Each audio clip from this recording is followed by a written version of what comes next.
இறை இயேசுவில் எனக்கு அன்பார்ந்தவர்களே, நம் ஜீவனுள்ள தேவனின் உயிருள்ள வார்த்தைகளை தினமும் கேட்பதன் மூலம் உங்களுக்கு நன்மையும் ஆசையும் உண்டாவதாக. இன்றைக்கு நம் உள்ளத்தில் ஆண்டவர் பேச விரும்புகிற திருவசனம் யோவான் 14ஆம் அதிகாரம் 27ஆம் திருவசனம். நீங்கள் உள்ளம் கலங்க வேண்டாம், மருள வேண்டாம். இறை இயேசுவில் எனதருமை நண்பர்களே, உங்கள் அனைவருக்கும் நம் இயேசுவின் அன்பை உரித்தாக்குகின்றேன்.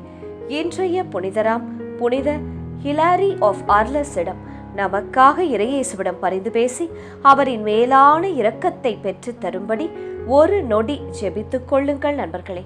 என்று மே மாதம் 5ஆம் தேதி செவ்வாய்க்கிழமை இன்றைய நாளில் தங்கள் பிறந்த நாள் மற்றும் திருமண நாளை கொண்டாடும் அனைவரையும் இறை இயேசுவின் அன்பும் ஆசிர்வாதங்களும் நிறைவாய் சேரட்டும். தங்களுக்கு நெருக்கமானவர்களின் பிரிவால் வாடும் நபர்களையும் இறை இயேசுவின் வியாகுல அன்னையின் ஆறுதல் போர்வையாய் மூட வேண்டுமாய் மனமாற ஜெபிக்கின்றேன். நண்பர்களே, அனைவரும் மகிழ்ச்சியாக இருக்கிறீர்களா? உடல் நலம் எப்படி இருக்கின்றது? கவனமாக உங்கள் உடல் நலனையும் உங்கள் குடும்பத்தார் உடல் நலனையும் பார்த்து கொள்ளுங்கள். ஏன் தெரியுமா? நோயற்ற வாழ்வுதான் மிகப்பெரிய செல்வம் நண்பர்களே. உடல் நலன் நன்றாக இருந்தால் யார் கையையும் நாம் எதிர்பார்க்க வேண்டிய அவசியமில்லை. நாமே உழைக்கலாம், சம்பாதிக்கலாம், சேர்க்கலாம், ஜெபிக்கலாம். அது மட்டும் அல்லாமல் இயேசு நம் உடல் என்னும் ஆலயத்தில்தான் குடியிருக்கின்றார். நம்முடைய உடல் நலனுக்காக தினமும் நாம் தவறாமல் ஜெபிக்க வேண்டும். சரி, நாம் இயேசுவிடம் இருந்து அற்புதத்தை பெற்றுக்கொள்ள எப்படி ஜெபிக்க வேண்டும் தெரியுமா உங்களுக்கு? பதில் ஒரு வசனத்தில் உள்ளது. சொல்லட்டுமா? இயேசுவிடத்தில் விசுவாசம் கொண்டவர்களாய் இருங்கள், மனதில் விசுவாசம் உள்ளவர்களாய் ஜெபத்தில் எவற்றை கேட்கிறீர்களோ அதை பெற்றுக்கொள்வீர்கள், அடைந்து கொள்வீர்கள் என்று வசனம் கூறுகிறது. இன்றைய வசனம் கூட உங்களோடு என்ன பேசுகிறது? உள்ளம் கலங்க வேண்டாம், மருள வேண்டாம் என்று பேசுகிறது. அப்போது என்ன அர்த்தம்? யாரோ உள்ளத்தில் கலக்கத்தோடு இருக்கிறீர்கள், உள்ளம் மருளிக்கொண்டு இருக்கின்றீர்கள் என்று அர்த்தம். ஆம் நண்பர்களே, சில நேரங்களில் சில விஷயங்கள் நம் வாழ்க்கையில் நடக்கும்போது நம்மால் கலங்க முடியாமல் இருக்க முடியவில்லை. அப்படித்தானே? ஏதோ ஒரு பாரம் மனதில் இருந்து கொண்டே இருக்கிறது. ஆனால் நான் உங்களுக்கு சொல்வதெல்லாம் அதை பற்றி நினைக்காதீர்கள். உங்கள் கலக்கங்கள் அனைத்தையும் குறித்து கண்ணீர் விடுவதை நிறுத்திவிட்டு ஜெபத்தில், ஜெபமாலையில் இயேசுவுக்கு தெரியப்படுத்துங்கள். இயேசு கேட்கும் தெய்வம். கேட்பதோடு மட்டுமல்ல, தான் கேட்பதற்கு பதில் தரும் தெய்வம் நம் இயேசு. சரி நண்பர்களே, இன்றைய முதல் வாசகம் என்ன கூறுகிறது? திருத்தூதர் பவுல் மீது மக்கள் கல் எறிந்து அவர் இறந்து விட்டார் என்று நினைத்து வெளியே போட்டுவிட்டார்களாம். பார்த்தீர்களா? ஆனால் பவுல் மீண்டும் எழுந்தார். இவ்வளவு அடி வாங்கியும் அவர் பயப்படாமல் தொடர்ந்து நற்செய்தியை அறிவிக்கிறார். திருத்தூதர் பர்னபாவுடன் சேர்ந்து பல நகரங்களுக்கு சென்று சீடர்களை உறுதிப்படுத்துகிறார். இயேசு இறந்துவிட்டார் என்று பயப்படாதீர்கள், அவர் நம்மோடுதான் இருக்கிறார், தூய ஆவியானவரை நமக்கு தந்துவிட்டு போயிருக்கிறார் என்று சொல்லித் தருகிறார். நாம் பல வேதனைகள் வழியாகவே இறையாட்சியை அடைய முடியும் என்று சீடர்களுக்கும் பிற மனிதர்களுக்கும் சொல்லித் தருகிறார் பவுல். இப்படித்தான் அன்றைய திருச்சபையை உருவாக்கினார். எல்லாவற்றையும் முடிந்துவிட்டது என்று நாம் கலக்கும் தருணங்கள் கூட நாம் எழுந்து நிற்கும் தருணமாக மாறும். அன்று பவுலை கூட அடித்து வெளியே போட்டார்கள். ஆனால் திரும்ப இயேசு அவருக்கு உயிர் தந்து எழும்பி நிற்கச் செய்தார். ஆம் நண்பர்களே, நம்முடைய வாழ்க்கையிலும் சில நேரங்களில் நாம் கடுமையாக காயப்படுத்தப்படலாம். நம்முடனே இருப்பார்கள், உறவுகள் என்று பெயர்கள் வேறு சொல்லிக் கொள்வார்கள், நம்மை அன்பு செய்வது போல காட்டிக்கொள்வார்கள். ஆனால் நரம்பில்லாத நாக்கின் மூலம் பணப்பிரச்சனை, மற்ற பிரச்சனைகள் வரும் பாருங்கள். அப்போதுதான் அவர்களுடைய முழு உருவத்தை, உண்மையான சுபாவத்தை வெளியே காட்டுவார்கள். அப்படி பேசுவார்கள். மக்கள் நம்மை தவறாக புரிந்து கொள்வார்கள், குற்றம் சொல்வார்கள், உயரக்கூடாது என்று கீழே தள்ளுவார்கள். இதெல்லாம் இந்த உலகத்திலும் மக்கள், உறவுகள், நண்பர்கள் மத்தியில் நடக்கத்தான் செய்யும். இதை தடுக்க முடியாது.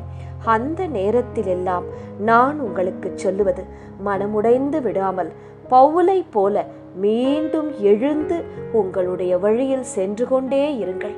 ஜெபத்தையும் ஜெபமாலையையும் மட்டும் விட்டுவிடாதீர்கள். நம் ரோசரி பிரேயர்ஸ் சேனலில் தினமும் ஜெபமாலை பதிவேற்றம் செய்யப்பட முடியாவிட்டாலும் ஒவ்வொரு வீடியோவின் இறுதியிலும் அன்றைக்கான ஜெபமாலை உங்களுக்கு கொடுக்கப்படும். அதை கிளிக் செய்து ஜெபமாலையை கேளுங்கள். அன்னை உங்களுடனே இருந்து துணை செய்வார். விழுந்தாலும் மீண்டும் எழுவதுதான் உண்மையான விசுவாசம். பவுலையும் பர்னபாவையும் எப்போதும் நினைத்து கொள்ளுங்கள். இந்த மே மாதம் முழுவதும் ஜெபமாலையை ஒரு சிறந்த ஆயுதமாக கையில் எடுங்கள்.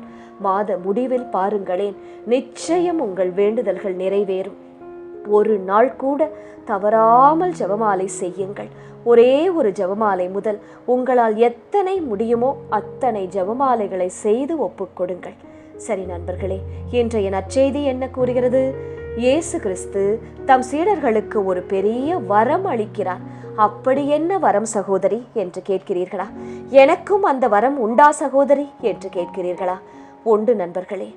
என் அமைதியை உங்களுக்கு தருகிறேன் என்று கூறுகிறார் இயேசு.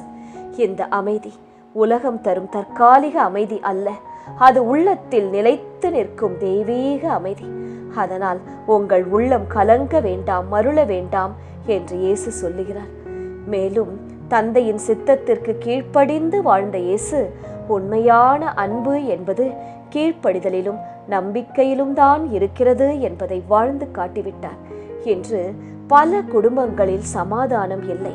சண்டை, சச்சரவு, உறவுகளில் பிரிவு, நான் பெரியவனா நீ பெரியவளா என்ற போராட்டம், யார் பெரியவர் என்ற எண்ணம், இதை ஒத்த வாக்குவாதங்கள். பணியிடத்திலும் இப்படித்தான் நடந்து கொண்டு இருக்கிறது. இது தேவையில்லை. அப்பேற்பட்ட தெய்வத்துடைய மகனான இயேசுவே தன்னையே தாழ்த்தினார். தன் தந்தையின் சித்தத்திற்கு கீழ்ப்படிந்தார்.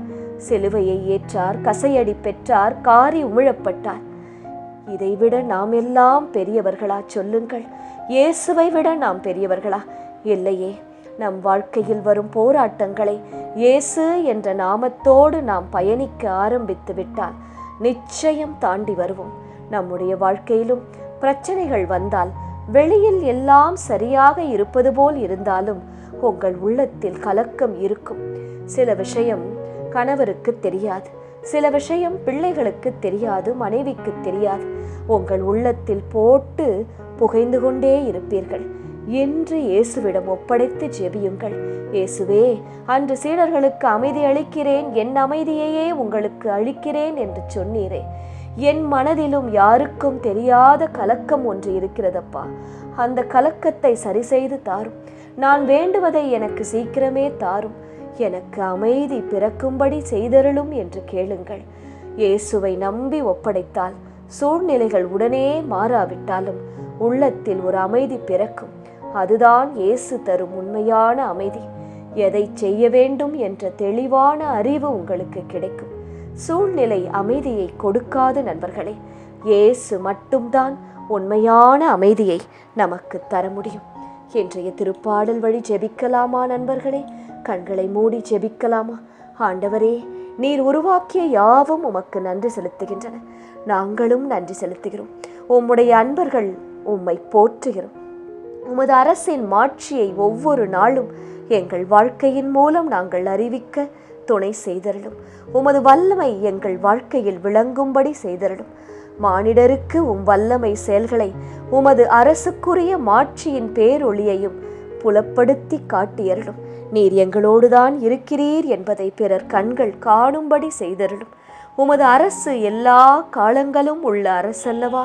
உமது அரசு என் குடும்பத்திலும், என் மனதிலும், என் பணியிடத்திலும், என் பிள்ளைகள் வாழ்விலும் நிறைவாய் நிலையாக இருக்குமாறு ஜெபிக்கின்றேன். என் வாய் எப்போதும் ஆண்டவரின் புகழை அறிவிப்பதாக. உடல் கொண்ட அனைத்தும் இயேசுவின் திருப்பெயரை என்றும் எப்பொழுதும் போற்றுவதாக. இயேசுவே, எங்கள் உடலிலிருந்து இந்த உயிர் பிரிவும் வரை இயேசு என்ற நாமம், மரியே வாழ்க என்ற நாமமும், ஜெபமாலையின் கீர்த்தனைகளும் எங்கள் வாயில் ஒவ்வொரு நாளும் ஒலிக்க அருள் செய்தருளும். தேடி தேடி நாங்கள் ரோசரி பிரேயர்ஸ் சேனலின் மூலம் ஜெபமாலைகளை தினமும் ஜெபித்து இந்த மே மாதத்தில் அன்னையின் அருளை பெற்றுக்கொள்ள துணை செய்தருளும் இயேசுவே. ஆமேன். இயேசு கிறிஸ்துவின் பெரிதான நாமத்தின் நிமித்தம் ஜெபிக்கிறோம். ஆமேன். ஒவ்வொரு நாளும் உங்கள் உள்ளத்தில் ஆண்டவர் பேச விரும்புகிற இறை வார்த்தையை தெரிந்து கொள்ள ரோசரி பிரேயர்ஸ் சேனலை சப்ஸ்கிரைப் செய்யுங்கள். மேலும் உங்கள் நண்பர்கள் மற்றும் உறவினர்களுடன் ஷேர் செய்யுங்கள். நன்றி.